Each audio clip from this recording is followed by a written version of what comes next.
This is a digital video of the test run of the Duplo 5000 or 4000 touchscreen for Minuteman press. Quin, this is actually your touchscreen. What happened was, after I hung up with you, I went ahead and reviewed the instructions on the electronics guide for this touchscreen, and I found one more thing that needed to be reviewed. And when I checked it, it was incorrect inside the programming. So I corrected it, reprogrammed it, and now it's working fine. So it's one of those things that, I just thought I'd give it one more shot. But anyway, this is a test run. We're running, I have it hooked up to the same booklet maker you have, the 4000.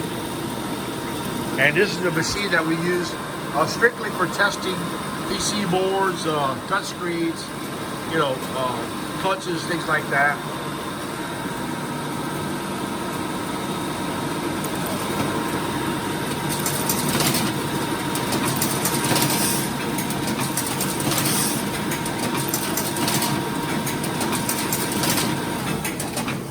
All right, that completes our test run.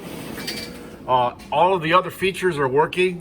You got your modes, block, set up in there. Okay, options. You've got all of your options are all there. I checked them all. Your blowers, your detectors, and all of your options. Everything's there, so I believe your touchscreen's repaired. Anyway, sorry about the confusion. It's just, it's a very rare thing that happens on these things, and something was haunting me about it, so I checked into it, and as it turns out, it was able to accept programming, because typically when you reprogram them, that's it. After trying it twice, I'm like, well, the hard drive's done. But anyway, good news. I'm glad we were able to correct it. We'll be sending you over an invoice. The charge is $295 plus shipping. Thank you.